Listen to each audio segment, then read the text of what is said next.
Hello again, everybody. Welcome back. This is Mr. Umlor, and today's lesson is going to be talking about cell signaling. So different ways that cells are able to send signals throughout our bodies. The first type of signaling that we've talked about is autocrine, and this is where we have, here's a cell, and that cell sends out some signal that comes right back and acts upon that same cell.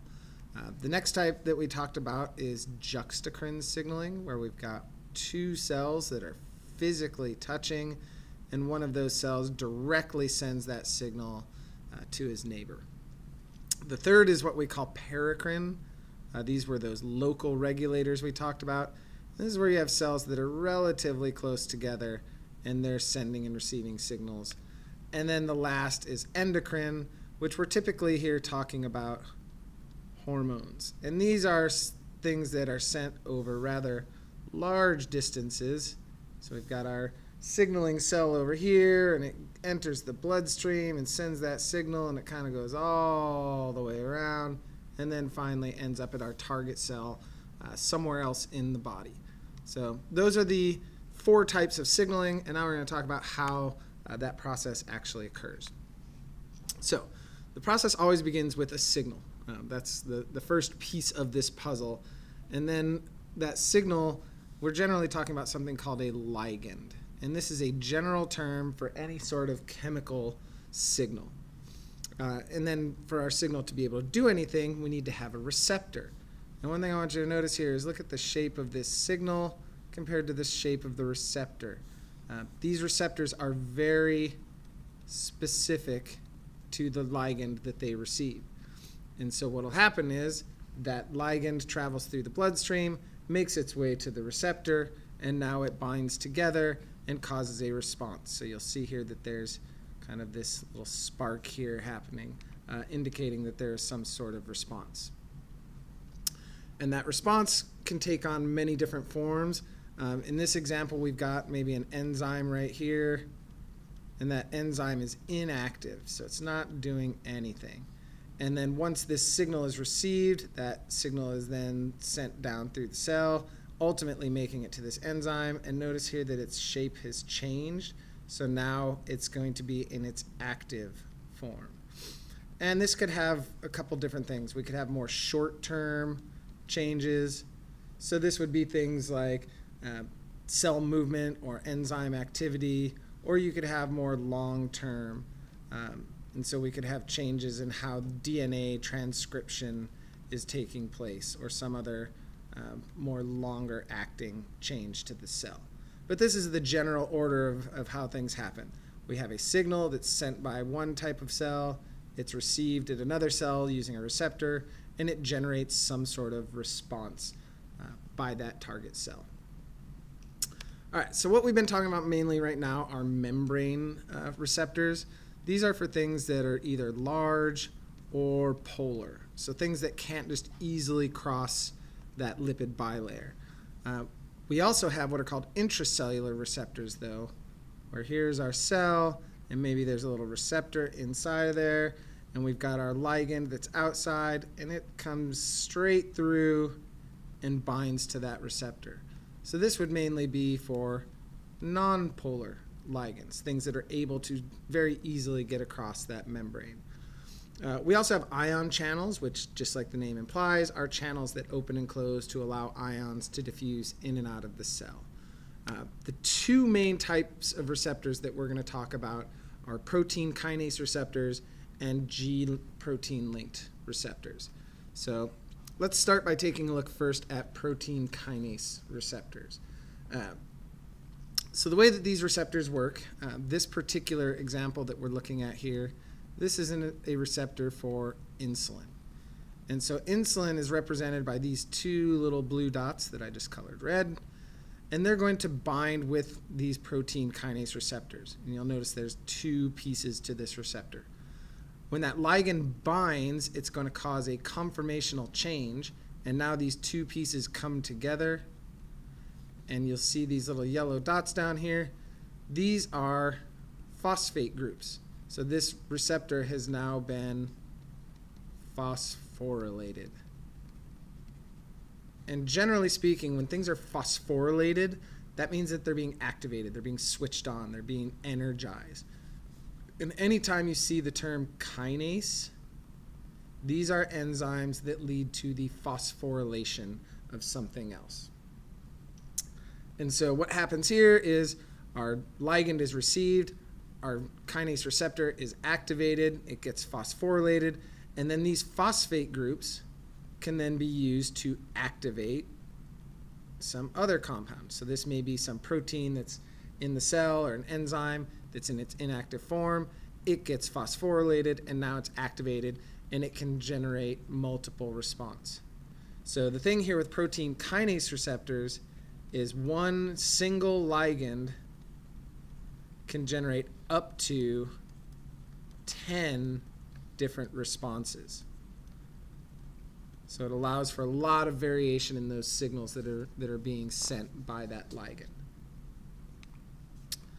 All right, G protein linked receptors are a little bit different in that a single ligand only produces a single response.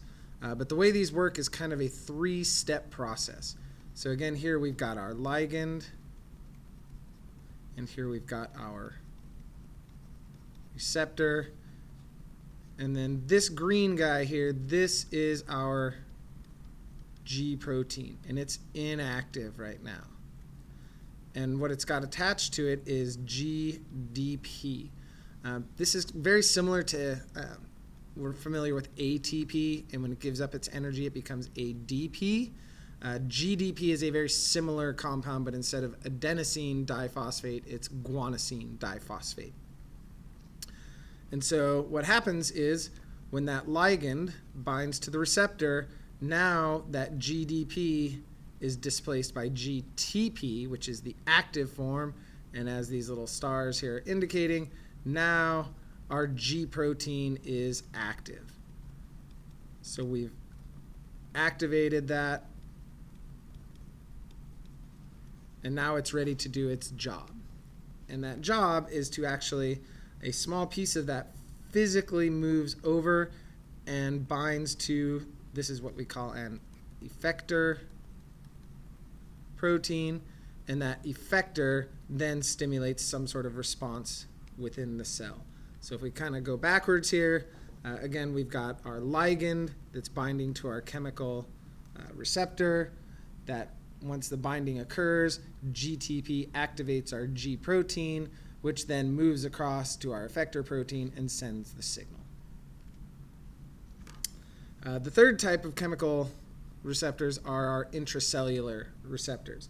So in this case, this could be testosterone, could be estrogen, any sort of non-polar ligand. This little yellow guy right here, this is what's called a chaperone. And right now this chaperone is attached to our receptor and it's preventing that from going into the nucleus. But you'll see that when our ligand binds to that receptor, it releases that chaperone, so it's no longer holding things back. The receptor ligand complex then moves into the nucleus, and this can lead to the transcription, if I can write clearly, it can lead to the transcription of a gene that would be making a protein that responds to this particular signal. Once the signals have been sent to the cell and they've been released, if you will, they can often cause what's called a protein kinase cascade. So this process, it looks really complex in this picture, but it does several things for the cell. The first thing it does is it amplifies the signal. So here, this particular pathway we're talking about is epinephrine, and this is a cell in the liver. And in our liver, we have something called glycogen. And glycogen is a storage form of glucose. So one molecule of epinephrine is going to amplify, and ultimately, we're going to have 10,000 molecules of glucose released into the bloodstream. So what you'll see here is our signal activates our receptor. It's a G protein linked receptor, like we just saw. And this one ligand activates 20 of these protein kinase A. And those 20 protein kinase A activate 20 of the phosphorylase kinase. And you don't need to remember any of the names of these. This is just one example. Those 20 phosphorylase kinases activate 100 glycogen phosphorylase, and those activate 1,000 glucose 1-phosphate molecules that then get broken down into 10,000 glucose molecules. So we've got quite a lot going on here. Kind of the take-home message here is that one epinephrine leads to 10,000 glucose molecules being released from the cell. The next thing that this cascade does is it transduces or communicates that message from the membrane into the part of the cell where it's needed. So we amplify it, we transduce it.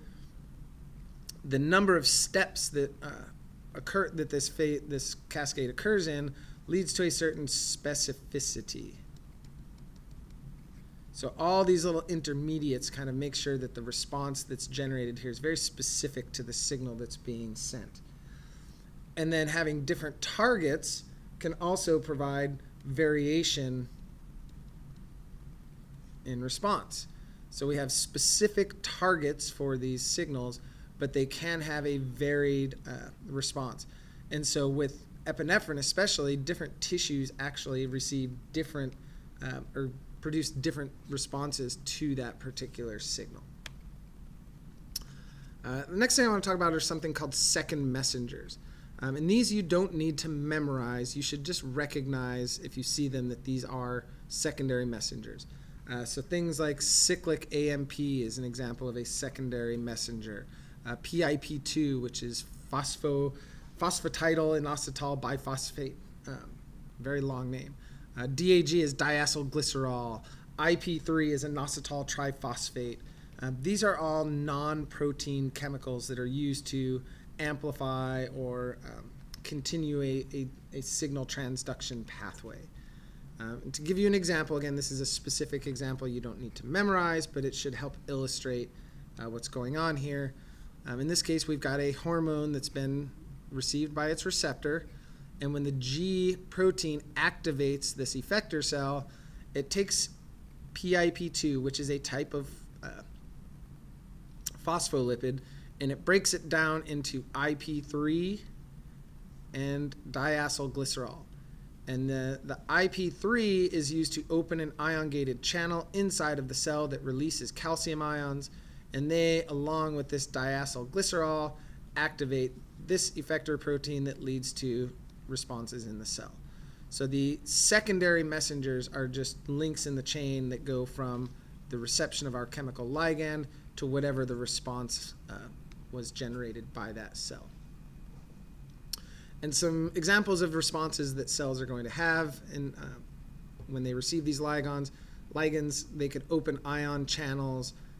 Activities of enzymes can be changed, so they can either be inhibited or activated, or you could initiate some DNA transcription. So any of those are potential things that could occur once a cell receives a signal. The last thing I want to talk about is how cells that are directly connected to each other can communicate. So this is that juxtacrine signaling we were talking about earlier. In animal cells, we've got these little things called gap junctions.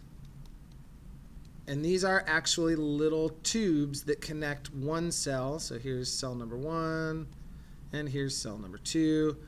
These little gap junctions provide a direct connection between the cytoplasm of those two cells, so a signal can be sent really, really quickly. The equivalent of that in plant cells are called plasmodesmata.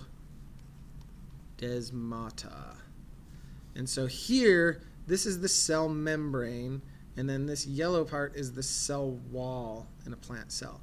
And the plasmodesmata provide these little channels for materials to move between adjacent plant cells to allow for more quick and easy transmission of signals.